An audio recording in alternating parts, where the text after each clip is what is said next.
So, good morning po mga KBL. It's Monday morning. So, andito tayo ngayon sa office natin. So, chine-check natin to kasi for releasing na natin to mga KBL. Itong ating Suzuki Scrum. So, yan.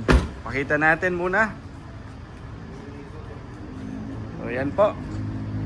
So, check natin sa loob. Pero iba-vlog pa din natin to mga KBL. So, yan po. So, final QC tayo before natin i-release. Ayan. Check natin lahat. So, ngayon po mga KBL, tinignan natin yung unit kasi nga, sabi ko nga sa inyo, kinu-QC natin. So, nung nag-check tayo, chinek natin yung kaniyang piston brake. Ayan, so nilinisan muna natin. So, kani dili pa man, mga baga pa man no. Ito baga pa. Iyahaning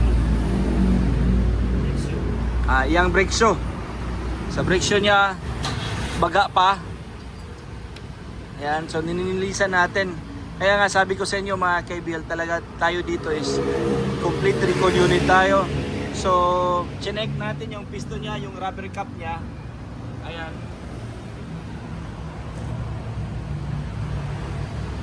Yung rubber cap niya, yun ang nililinisan natin para hindi magka-problema po yung may-ari. So dito pa lang sa atin talagang dino-double check natin lahat before namin i-release ang unit. So, ito po yung chassis niya. Ayan. So kay Sir Cyprus, Sir, sinisiguro ko lang dito sa EBL namin na maganda ang unit nyo. Kasi kahapon nag-release kami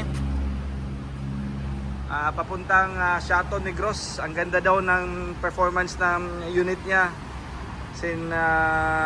Satisfied sila sa unit natin. So ayan po mga kaibil, maraming salamat po. Sa susunod talaga ito iba-vlog namin pag natapos na namin lahat ayusin, pag na-check namin lahat. Thank you po mga ka-IBL.